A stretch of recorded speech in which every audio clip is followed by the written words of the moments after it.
Nothing like a cold Coke in the morning to wake you up. Yeah, that'll do it.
What's up, everyone?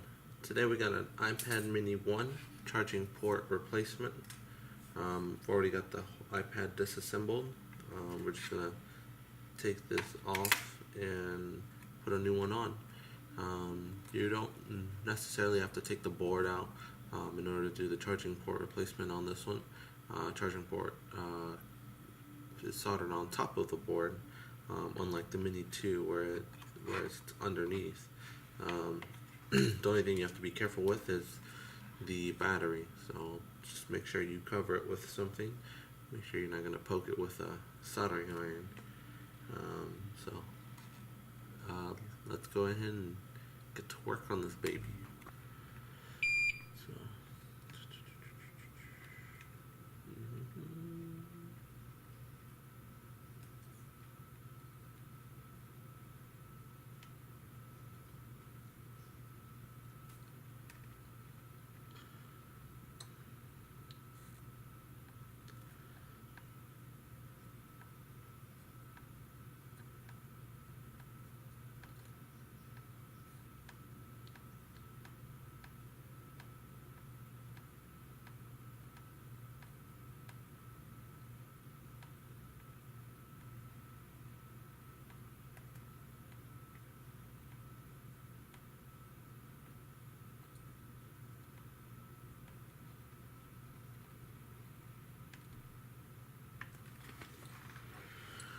alright, so you might have seen me doing it a little, I don't know, I guess it's not really weird, it's just the way I do it. I mean, everyone does something a little bit differently, but what I like to do is just get kind of like a blob and then just drag it around, make sure it's on every pad, and then I like to go one by one, make sure it's got enough on there and actually goes through and is applied to the board as well, to the pads on the board, and not just the connector. So next thing I'm going to do here is I'm just going to grab my little plastic spudgy tool and kind of wedge it underneath. You don't want to wedge it too hard right now because obviously you're not really going to, you're just going to pull pads if you do that. But I'm just going to kind of heat it up. And another thing you can do too for this, add a little bit more flux, but you can add a big blob of low melt, just to kind of help it. Make sure you're not going to be pulling any pads. So here we go, just to kind of show you what I do.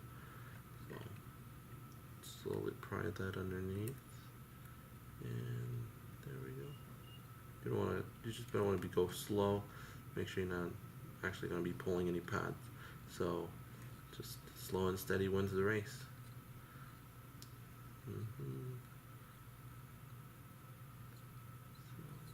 You can't really see where the pads are, so you can't really tell if you're actually getting anything, but just gonna go through slow, slow, slow. There we go. That was it. There you go. See? Easy peasy, lemon squeezy. Nothing too complicated. You know, it's just the way I've been doing it. Everyone does it a little bit different. You can use hot air if you want, just to quickly take it off and then clean the pads.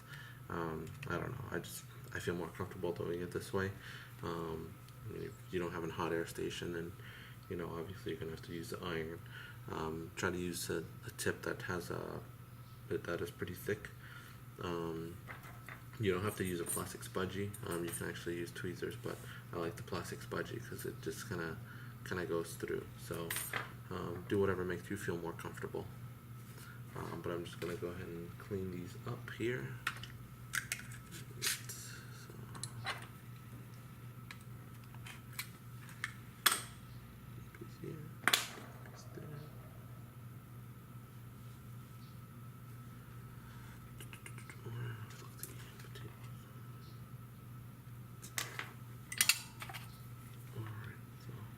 Notice I cut only like it's not really a small piece, but a smallish piece. If you want, you can actually cut like something that's about like 1/4 of an inch, and just drag it across. The only reason you should really use a small piece and not like a long piece is because if for whatever reason, I don't know, if you're using the whole spool, the iron has to do more work heating up the entire spool, and if you're dragging across, you know, this, let's just say for instance like this part, you're dragging across, and then you know because it's transferring the heat, this might be a little bit cooler, and it's not hot enough to actually wick up the solder or melt the solder to wick it up. It'll get stuck, and you're gonna just continue dragging, and then it's gonna pull the pad, and you're gonna feel like a poo-poo head. But needs a little bit more. But other than that, it looks good.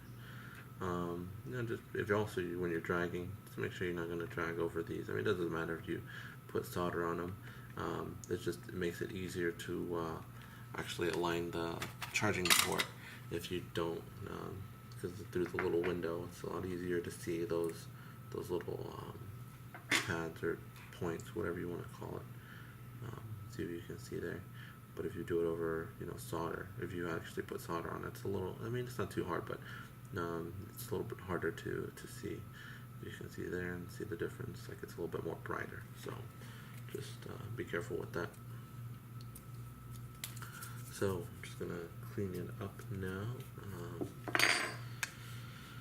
Get some alcohol.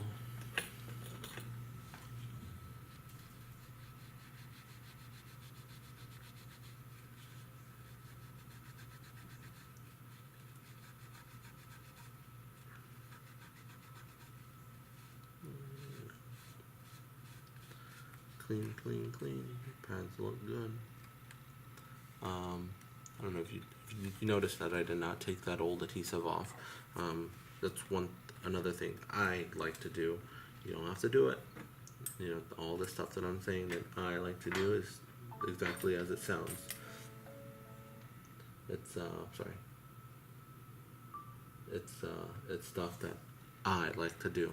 So the only reason I leave it on is because when I put the new one on and align it, you can press down on it a little bit, and just to kind of help you keep it there in place. But I think this one I put a little bit too much flux in, is no longer usable. So I'm just gonna go ahead and take it off completely. So there we go.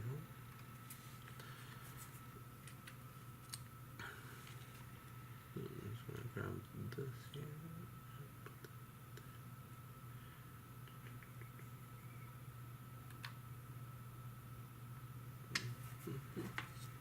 A little flux down here and here. So line it first. You know, put a little solder on one pad once it's aligned, and then align the other side. I won't put too much, and then line this side, and then go back and go through all the pads once you've got it all done and aligned. For this one, when soldering it on, I like to use the tweezers or the micro pencil. You can switch out the tip on the bigger one for a smaller tip, just not too small. a little bit smaller. That was just my preference. So let me get some solder here. I'm gonna tie it off to my LED light. Try to dangle it down. Hands free. Both sides. Alright, so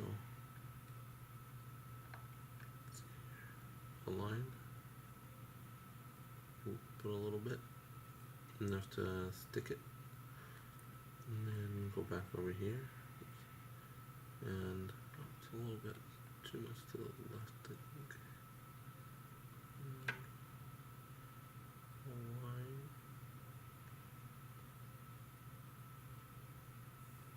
And stick it.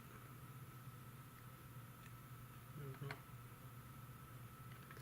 Right, and then just make sure that each one you can actually see the pad. There you go.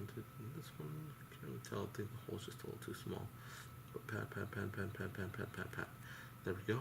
So now you can just go through and solder the whole thing. It's nothing, like I said, nothing too complicated.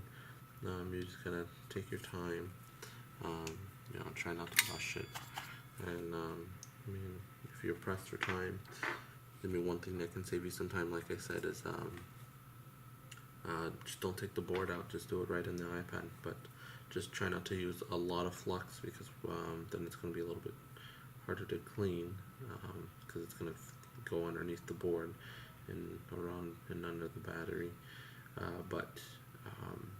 mean, if you're using no clean flux, I'm not saying do it and don't worry about getting it all out, but you don't really have to worry about too much trying to get it all out, because no clean flux is, as its name, no clean flux. So you don't have to clean it, but it's nice to clean it. In case they have to they move to another city, or for whatever reason they're no longer a customer, then wherever they take it to and they actually do micro-soldering, or they have to open it for another repair, then when they open it and they see that it still has flux, then it looks a little bad for you, because then it just kind of, I don't know, says something about you.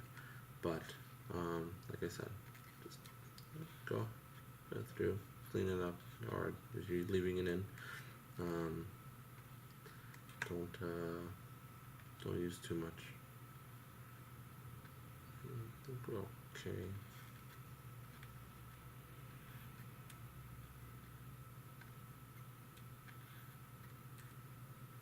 I'm just kind of going back through just to make sure that it is soldered. I don't know if you can't really tell, but I'm actually pressing down a little bit. Sometimes with the flex cable, it tends to kind of bend upward, and when you actually put the solder on the pad, on the ribbon, it doesn't actually seem like it's it solders onto the pad, but not the actual board. So that's the only reason why I put it down. iPad Air, it's a little bit easier to see because the ribbon is a little bit transparent. So when you're actually pressing down, and you can see the flux kind of just flow from underneath that pad, and that's one way you can tell that it's soldered on to the board. But on the minis, all the minis actually, the ribbon is black, so you can't really tell, other than just kind of go one by one, take your time. But that's pretty much just it. I'm gonna go ahead and stick it in the housing and test it out just to see if it actually charges. This one actually didn't show charging at all. It was very loose. So that's the only reason why we changed it. A lot of the times too, if it's loose, it doesn't necessarily mean it's a bad charging port. It just means that the screws that hold, it's like a little bracket kind of thing that kind of goes, that the charging port sits inside.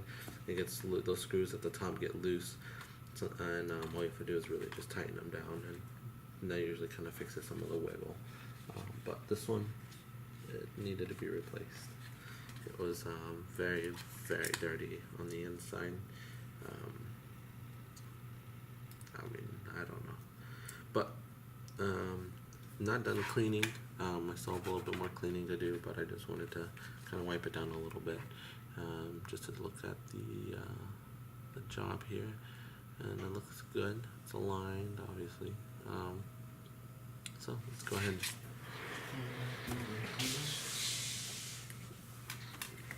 Your charging cable.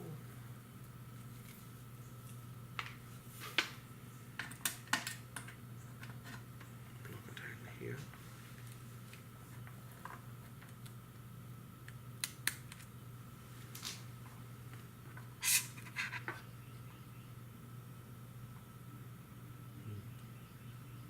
I'm going to show charging right now, but it's probably been done for a while, so it might take a little bit of time.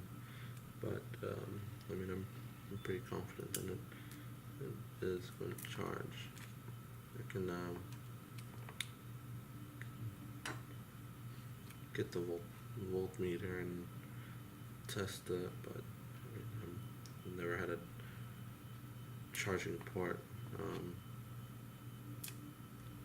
Never had a bad charging port replacement. Let's just say it that way.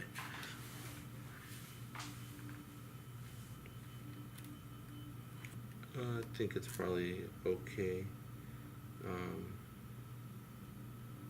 gonna go ahead and cut out now, and I mean, if it turns on, I'll leave it sitting for a little while. Turns on, I'll come back and show you guys. But if it's not that, I'll still come back and we'll try to diagnose it further. But I really just think it's just a charging port. But I really don't know how long it's been done for. So I'm just gonna go ahead and let it sit there for a little while. I'm gonna go ahead and plug in the power button cable, just so I can come back and just kind of click it and see if it does show charging. Hey guys, so I just wanted to come back and show you real quick that it does turn on and it shows charging. Right now it's at 31% from about maybe, I want to say probably about 40 minutes now. But I had to replace the U2 on it, which I didn't get to, well, I did record, but the audio for whatever reason cut out. So it's nothing but silence, so I'm actually not even going to show that part. I did have to replace the U2, and the charging port on this one, the charging port was very loose and very dirty, so replaced that. Still didn't show charging, so replaced the U2, and after that it started showing that it was charging, and it took a while for it to turn on, but eventually it did turn on. But that's it. So maybe I'll be able to do another U2 on another iPad soon, and I'll be able to upload that video, so you guys can at least see that. But that's it. So I'm gonna go ahead and end it, and we'll work on something else next time. Bye.